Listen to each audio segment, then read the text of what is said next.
"Get out of the car. Right now. Or I put you on the ground myself." The voice cracked through the rain like a whip, and for 3 full seconds, nobody in the black Suburban moved. Not the driver with his hands still locked at 10 and 2. Not the bodyguard in the passenger seat, whose eyes had gone flat and still. And not the 63-year-old woman in the back seat, who had spent 31 years being underestimated by men, exactly like the one now pointing a loaded service weapon through the window. Nobody in that car knew yet how badly this night was about to end for the man holding the gun. Rewind 2 hours. The rain over Caldwell County had started as a drizzle around 9, and by 11 it had turned into something biblical. Sheets of water hammering the asphalt of Route 9, so hard that the road markings had disappeared entirely beneath a skin of silver. Inside the Suburban, the cabin smelled of leather conditioner and the faint ghost of peppermint tea. The wipers kept a slow, patient rhythm, and the dual-zone climate control hummed just above silence. It was, for the moment, a small, warm country cut off from the storm outside. In the back seat, Chief Justice Adaline Marsh sat with a leather portfolio open across her knees, 3 appellate briefs stacked beside her reading glasses. 63 years old, the first black woman ever elected Chief Justice of the state's Supreme Court, and still, after 3 decades on the bench, unable to fall asleep in a moving car without finishing the day's paperwork first. Pinned to the lapel of her charcoal blazer was a small enamel brooch shaped like a bluebird, its blue paint chipped at one wing from 40 years of being worn, unpinned, and pinned again. It had belonged to her mother, Adaline Marsh, who had cleaned 4 houses a week in this same county for 22 years, and had never once, in all that time, been called by her name by any of the families who employed her. Adaline touched the bird without thinking about it, the way another person might touch a wedding ring. Driving was Terrence Boyd, 29, 3 years, removed from the Army where he had served as a military police officer, now working executive protection for the state judiciary. Terrence drove the way he had been trained to drive under fire. Relaxed shoulders, active eyes, hands never far from where they needed to be. Beside him, in the passenger seat, sat Marcus Delgado, 52, a 22-year veteran of the State Police's Protective Services Division. Marcus had the kind of stillness that made rookies nervous and made everyone else feel, oddly, safer. His resting heart rate, according to the department physical he'd taken that spring, was 51 beats per minute. It had not moved from 51 in over 2 decades of standing between danger and the people he was paid to protect. "We're about 22 minutes from the residence, Your Honor," Marcus said without turning his head. "Water's pooling past the Brakefield exit. We'll take it slow through there." "Take all the time you need," Adaline answered, not looking up from her brief. "I have nowhere else to be tonight except exactly where I am." 9 miles behind them, in the flooded median of Route 9, a patrol cruiser sat idling with its lights off. Inside it, Officer Cole Hendricks, 34 years old, 6 years on the Caldwell County force, was doing what he did most nights now, sitting alone in the dark, replaying every promotion that had gone to someone else. 2 weeks earlier, he'd been formally reprimanded for excessive force during a stop on Route 40. A write-up his captain had, in private, called routine and, in the report, called a serious violation of department policy. Cole didn't see it that way. Cole didn't see much of anything that way anymore. He'd built, over 6 slow years, a private mythology in which every setback was someone else's fault, and every citizen who didn't flinch at his badge was a threat to the order he imagined himself defending. He was cold, he was bored, and he was, more than anything else that night, looking for someone to make small. Through the driving rain, headlights crested the hill behind him. A heavy black SUV, windows blacked out, moving at a steady, unremarkable 44 miles an hour. To anyone else, it would have looked like exactly what it was. A government vehicle with tinted glass, legal, unremarkable, forgettable. To Cole Hendricks, it looked like an insult. "Look at this joker," Cole muttered to the empty cruiser, watching the Suburban pass. Windows blacked out like he owns the county. Probably running something. Somebody like that doesn't get to look untouchable on my road. There was no evidence for any of it. There rarely was. For Cole. He pulled out of the median, so hard the tires threw a wall of muddy water 20 feet into the dark, and he settled in half a car length behind the Suburban's bumper, close enough to read a bumper sticker, if there'd been one to read. "Remember that bluebird pin. It comes back later, in a room none of them can imagine yet." Terrence saw the headlights first. "We picked up a local unit," he said, voice level, riding close. "He's been on us over a mile now." Marcus's hand drifted, unhurried, toward the small radio clipped inside his jacket. "Maintain speed. Give him nothing to work with." Cole ran the plate through his onboard terminal. The system returned a single word: restricted. State executive tags required clearance from a database. His cruiser's terminal didn't have access to at that hour. And instead of waiting the 90 seconds, it would have taken dispatch to confirm it.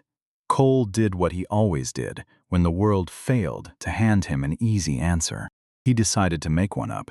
He slapped the light bar switch, and the highway behind the Suburban went to fire. "He's lighting us up," Terrence said. "Let him," Adaline answered, setting her glasses down on the briefcase. "It's a miserable night to be standing in the rain. Let's get this over with so the man can get back in from the cold." Terrence signaled early, found a wide, well-lit shoulder near an overpass, and brought the Suburban to a smooth, complete stop. He shifted into park, cut the engine, and switched on the interior dome light. Every motion textbook, every motion designed to say to whoever approached, "There is nothing here to fear."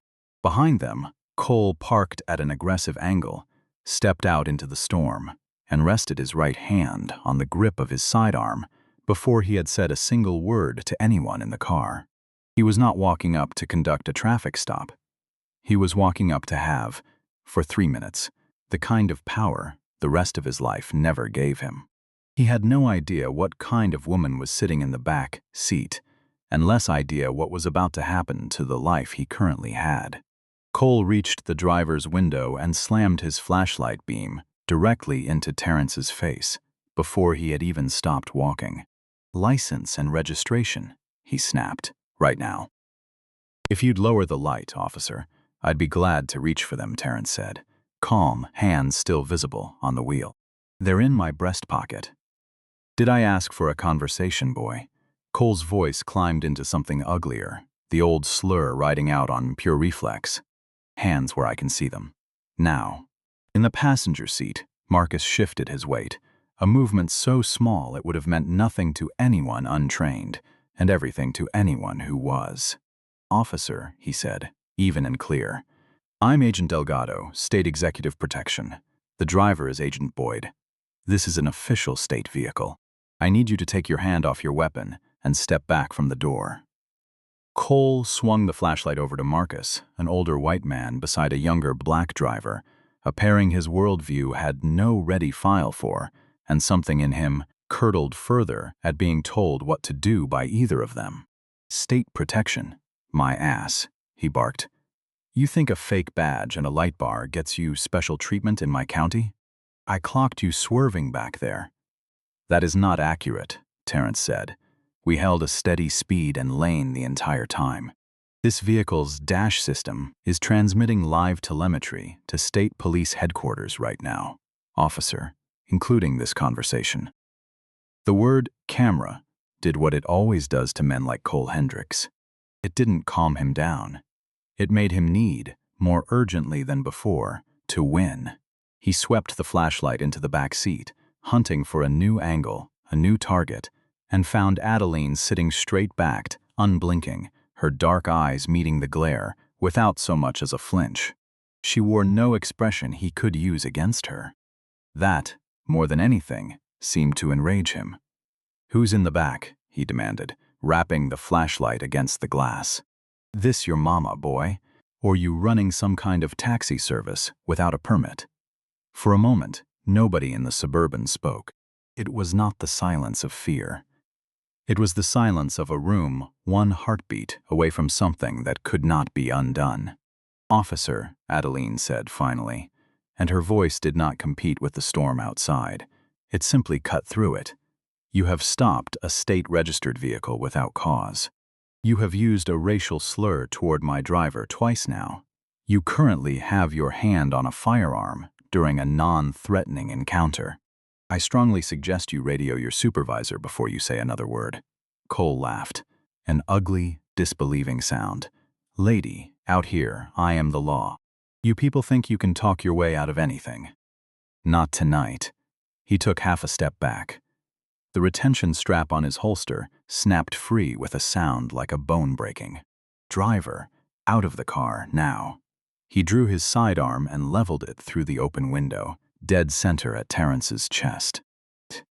What happened in the next 4 seconds would be replayed, later, in a federal courtroom, frame by frame, for a jury that would need only 11 minutes to reach a verdict.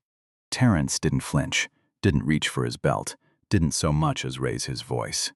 "Negative," he said, low and flat. Marcus's door came open before the word had finished, leaving Terrence's mouth. 210 pounds of a man who had done this exact drill 100 times in training, and twice for real, cleared the hood of the Suburban in under 2 seconds. His own weapon up, a laser sight, already burning a small red dot high on Cole Hendricks' cheekbone. "Drop it," Marcus roared, a voice built to carry over gunfire and worse. "Drop it now or I put you on the ground myself." And that is the exact moment where we started. Now you know what came before it. What you don't know yet is what came after, and that part gets worse for Cole Hendricks. Before it gets anywhere close to over, Cole's arm began almost mechanically to shake. He was staring past Terrence now, at the small red dot dancing on his own face, and something in his chest that had felt, 90 seconds earlier, like absolute power, curdled instantly into raw animal fear. In the back seat, entirely unbothered by the 2 drawn weapons, 6 feet from her window, Adaline had already lifted her personal phone and was dialing a number from memory. It rang twice.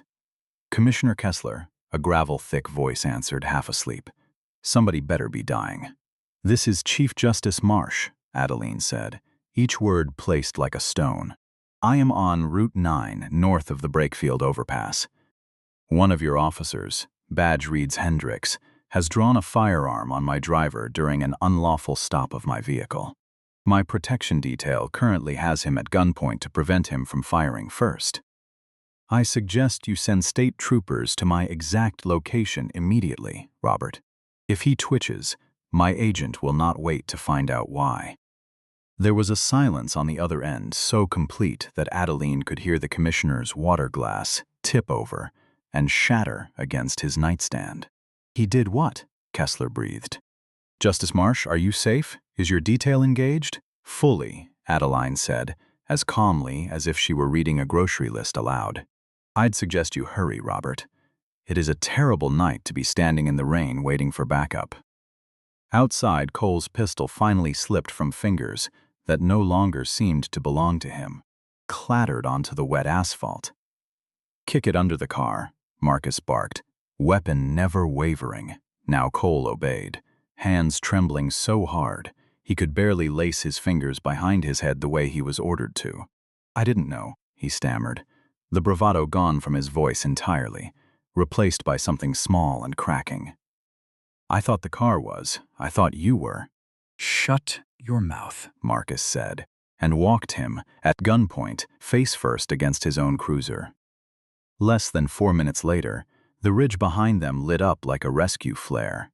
6 state police vehicles boxing in Cole's cruiser from every angle, a dozen troopers spilling out into the storm.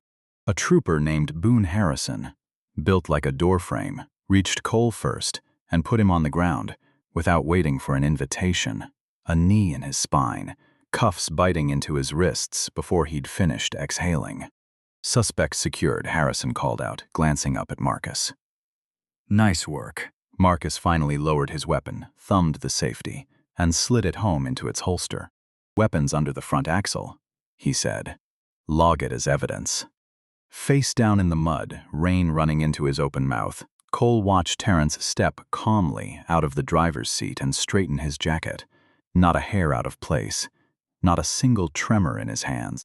In that moment, Cole Hendricks understood, for the first time in his adult life, what it actually felt like to be powerless in front of a badge.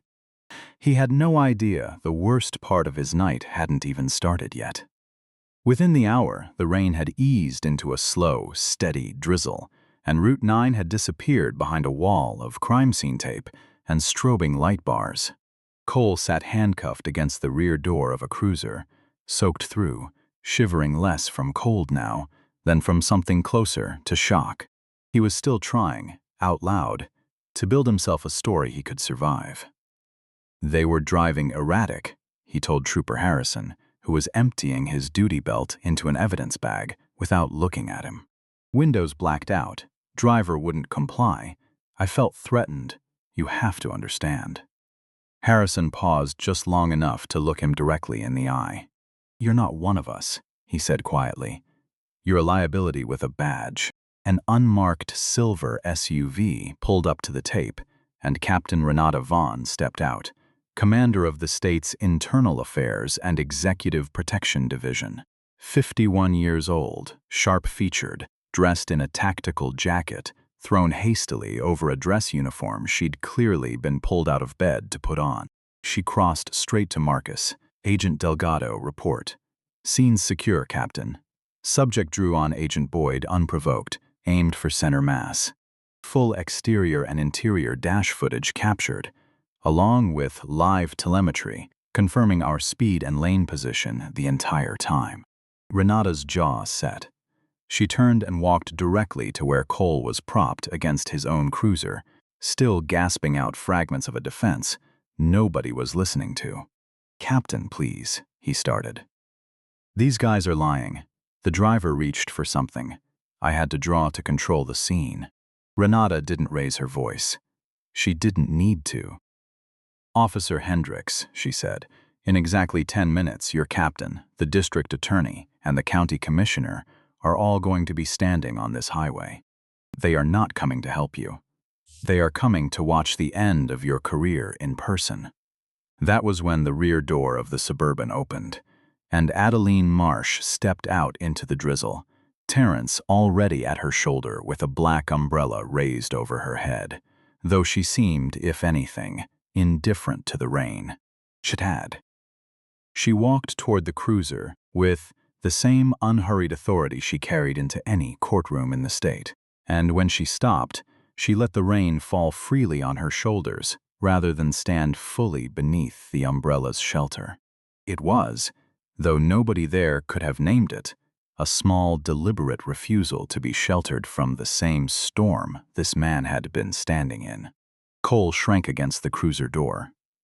The realizations was arriving now in full, crushing weight. The woman he had ordered to keep her mouth shut, the woman he had assumed was somebody's mother along for a ride, was the highest-ranking judicial officer in the state. "Officer Hendricks," Adaline said, her voice smooth, quiet, and entirely without mercy. "You told me earlier that out here, on this road, you are the law." Cole's mouth opened. Nothing came out. "You are mistaken," she continued. "You are an instrument of the law, and tonight that instrument failed completely. The law exists to shield the vulnerable from the cruel. Tonight you chose, of your own free will, to be the cruel. You let your bias and your wounded ego override an oath you swore in front of witnesses. That is not a mistake, Officer Hendricks. A mistake is misreading a license plate. Drawing a loaded weapon on an innocent man because of the color of his skin is a crime, and it is a crime made worse by the badge you wore while committing it." She turned to Captain Vaughn. "What are the preliminary charges?" "Aggravated assault with a deadly weapon, official misconduct, reckless endangerment, and deprivation of civil rights under color of law." Renata answered instantly. "All felonies. He'll be processed at state barracks, not his home precinct. No bail recommendation.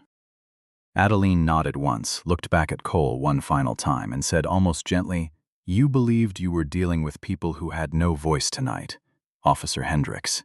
Tomorrow, you'll find out exactly how loud this particular voice can be." She turned and walked back toward the Suburban, rain darkening the shoulders of her blazer, the small chipped bluebird still catching what little light there was. 3 hours later, under the flat, fluorescent hum of Interrogation Room 4 at State Police Headquarters, Cole Hendricks sat handcuffed to a steel table in a paper-thin orange jumpsuit, his uniform and badge already bagged as evidence down the hall. Across from him sat his union-appointed attorney, a weary man named Foster Grimes, who had spent 2 decades keeping overzealous cops out of trouble and looked, tonight, thoroughly sick to his stomach. The door opened. Captain Vaughn walked in first, followed by Assistant District Attorney Preston Hale, a prosecutor with a well-earned reputation for zero patience with corruption inside a badge. Vaughn set a laptop on the table and turned the screen to face Cole. "Good morning, gentlemen," Hale said, ice in every syllable. "We'll keep this brief. Mr. Grimes, I assume you've explained to your client the size of the hole he's standing in." "I've advised him to stay silent," Grimes said. "We're here to hear the charges and discuss bail." Hale allowed himself a short, humorless laugh. Bail. There is no version of tonight where this man sees the outside of a cell before trial. But before we get to that, Captain Vaughn is going to show you exactly why there will be no plea offer of any kind. The laptop lit up with split-screen dash footage, exterior and interior audio, both crystal clear. Cole's own voice, thick with contempt, rolled out of the tiny speakers. "Did I ask for a conversation, boy? This your mama, boy, are you running a taxi service?" Grimes closed his eyes and pinched the bridge of his nose. The footage rolled forward to the drawn weapon, to the frame where Cole's pistol sat leveled at Terrence's chest, timestamp glowing in the corner. "Unprovoked escalation to lethal force against a fellow officer of the law," Hale said, tapping his pen against the table. "Deprivation of civil rights under color of law, and it gets worse. Internal Affairs raided your precinct an hour ago, Hendricks. We pulled your file." Cole's head snapped up. "My file?" "Your file," Vaughn said, arms crossed. "Your captain, Dwayne Ferris, buried 3 separate civilian complaints against you over the past 18 months. Excessive force, racial profiling, all 3 quietly filed in a drawer instead of a review board. He thought he could protect his precinct's numbers by protecting you." Grimes looked genuinely alarmed now. "Ferris is involved?" "Ferris was suspended without pay 40 minutes ago," Hale said, "and Chief Justice Marsh did not stop at a phone call to the county commissioner tonight. She placed a call to the U.S. Attorney's Office. A federal civil rights team is being dispatched to your precinct by tomorrow afternoon. They are going to take that building apart down to the wiring. Hendricks, and you are the reason why." Cole let out a broken, involuntary sound, something between a laugh and a sob. "I'll quit," he blurted, ignoring every piece of advice his attorney had given him. "I'll resign right now, take my pension. Just don't send me away for years. I have a wife. I have a house." Hale leaned in, and for the first time all night, something like real anger crossed his face. "You should have thought about your wife and your house," he said, "before you pointed a loaded gun at a man because you didn't like the car he was driving." Morning light finally broke over Caldwell County Courthouse. 11 days later, spilling gold through the tall, arched windows of courtroom 101, packed to its limits with reporters, off-duty officers, and civil rights observers who had been following the story since the dash footage leaked. Cole Hendricks sat at the defense table in his county jail uniform, ankle chains rattling with every small shift of his weight, utterly alone. 2 hours earlier, his own attorney had handed him a manila envelope, divorce papers, filed by his wife the same week she'd packed their 2 children into her parents' car and left the state. unwilling to stay married to the man the whole country had watched on video that week. The police union had already held a dawn press conference disavowing him entirely. All rise, the bailiff called, and Judge Miriam Castellano entered, a jurist known statewide for showing zero patience toward public officials who abused their power. She sat, opened the file, and read in silence for a long moment before looking over her glasses directly at the defense table. "How does your client plead?" "Not guilty, Your Honor," Grimes said, visibly exhausted.